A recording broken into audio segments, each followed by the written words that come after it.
Story 1. Public gender reveal parties with fireworks or pyrotechnics can be dangerous, sometimes causing wildfires or injuries. They often feel excessive for what could be a simple, personal moment. A quieter, more meaningful celebration would work just as well. Story 2. The whole notion that people who sleep in are lazy is something I disagree with. The problem is, I am a night shift worker. In other words, I'm awake at night and asleep during the day. Even without that, I prefer the nights far more. They are cool and quiet. But people assume that because I'm asleep from about 6 to 2, I'm lazy. No, I'm not lazy. I'm just not awake when you are. Story 3. Weddings, at least in the traditional sense. I can totally understand wanting to celebrate and throw a party with your loved ones, but spending 5 figures on it is straight up foolish.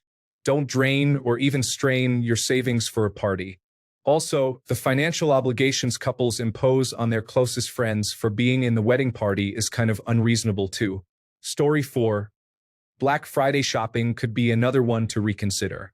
The chaos, long lines, and sometimes aggressive behavior over discounted items do not exactly scream holiday spirit to me. It just shows how materialistic our society is here in America. Plus, with online sales happening throughout the season, the rush for deals feels less essential. A calmer, more family-centered holiday weekend sounds like a better tradition to embrace. I love Amazon Prime Day. You do not have to fight anyone. Story 5. Tipping culture was created during the recession to shortchange restaurant servers. Now it's in everything because of corporate greed. It clearly doesn't need to be done because literally everywhere else besides Western culture doesn't tip, and their businesses operate perfectly fine. Story 6. Daylight savings time. Speaking for the United States. For the love of regular sleep, can we just pick one time and stick with it? I get it made sense 100 years ago when 65% of our population worked in agriculture, but why on earth are we still doing this? Story 7. Gender reveal parties. While they started as a cute way to share excitement, they have often escalated into risky, elaborate events with unfortunate consequences. Plus, many people feel that focusing too heavily on a baby's gender before they are even born can feel limiting. Just having a baby shower or family gathering without all the fanfare seems like a happy middle ground. Story 8. Thanksgiving obligations include traveling and being with people you only see once a year, whom you don't really care to be with, and eating a huge, miserable meal while arguing. Then you have to fight the roads or airports again. Why? Story 9. Credit scores and the ridiculous, confusing, and often seemingly counterproductive ways they are calculated. I had a few extra dollars one month and paid off a little extra of my credit card because I could, and my score got worse. A friend of mine managed to pay their balance down to nearly zero, and their score got worse. Apparently, being financially responsible is a bad thing. Story 10. Residential fireworks on holidays. It's clear people can't stop doing them at a reasonable hour. Leave it to the professionals at an organized event, not Daryl, the fire-loving neighbor. Edit. I want to add that this isn't directed at just the brown, black, or Asian holidays with fireworks. The white ones too, like the 4th of July, Canada Day, Victoria Day, Memorial Day, St. Patrick's Day, Valentine's Day, all the days. Story 11. The two-party system of American elections. Bridezillas. Cake smashing in people's faces. Hiring strippers to get your friend laid for their birthday or bachelor or bachelorette. Like, why force them to fit the ideals? And strippers just strip. There is no sex, so even then it's wrong. Tripping culture. Work not paying people what they are worth. Jobs demanding the impossible. Paying attention to idiots just because they are rich. Not prosecuting someone because they are rich or famous. I mean, in the same sense as a normal person off the street. Treating people as less than human for whatever reason. Assuming gender or asking if you are male or female. Seriously, the only people who should know what is in another's pants are those affected by the parts, be it the doctors or partners. Story 12. I don't know where to start.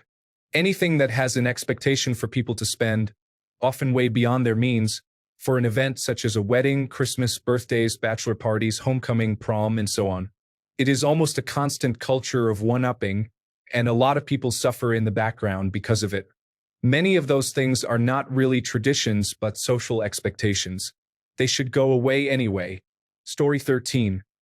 It's the day after Halloween, so I'm going to say buying a bunch of pumpkins just for decoration and then throwing them away and letting them mold the day after Halloween is wasteful. I do wish more people actually ate pumpkins rather than just letting them rot on the porch.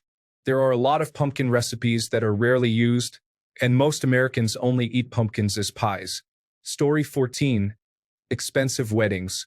If you have the cash and want to throw a great celebration, then be my guest.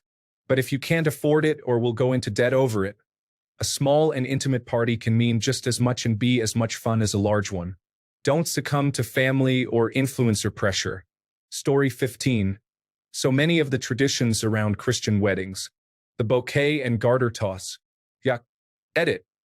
I'm not talking about Christian traditions. I'm talking about the traditions around Western weddings, most of which happen to be Christian. I've never seen a garter toss at a Hindu wedding. Story 16. Feeling obligated to change your surname when you get married. If you want a single family name, particularly if you plan for kids, either hyphenate or just create a whole new surname by combining elements of both names. Story 17. I'm from the Netherlands, definitely Zwarte Piet. It's a fictional character connected to a national holiday called Sinterklaas. It's a bit similar to Christmas, and Zwarte Piet is like the elves. They bring presents and sweets to kids through the chimney. However, it's a very offensive racial stereotype dating from colonial and slavery times. There's been a lot of debate over the years, and the country was pretty divided, but a growing majority now wants to get rid of this character. It's starting to slowly die out, and in the bigger cities and more progressive areas, it's almost completely gone already. If you're interested, you can look up the history. It's quite fascinating. Story 18. Nobody likes the happy birthday to you song. It's low energy, drones on too long, and doesn't say anything new after the first line. I'd prefer everyone, at the count of 3, 2, 1, to shout, "Happy birthday name," as loud as they can. Done. If it's your birthday, you can choose to respond with a hearty thank you. If you choose, but it's not required. Story 19. Thank you cards. The vast majority of the time, the recipient opened the gift in front of the giver and presumably said, "Thank you" in person. That counts for more than a card. So the card is not needed unless the gift was mailed by somebody who didn't attend or was opened later in private, like wedding gifts, and then a call is still better than a card. Plus, the host just put in a bunch of effort to throw the party, likely provide food, and will put in more effort to clean up. They don't need to write a card. But we have a few in-laws who get snippy if they don't get their thank you card after they gave somebody a $15 hat. So it's 2 hours of thank you cards after every party just so nobody gets offended. Gift giving should have no strings attached. It should not incur a debt, however small. Story 20. Giving away the bride.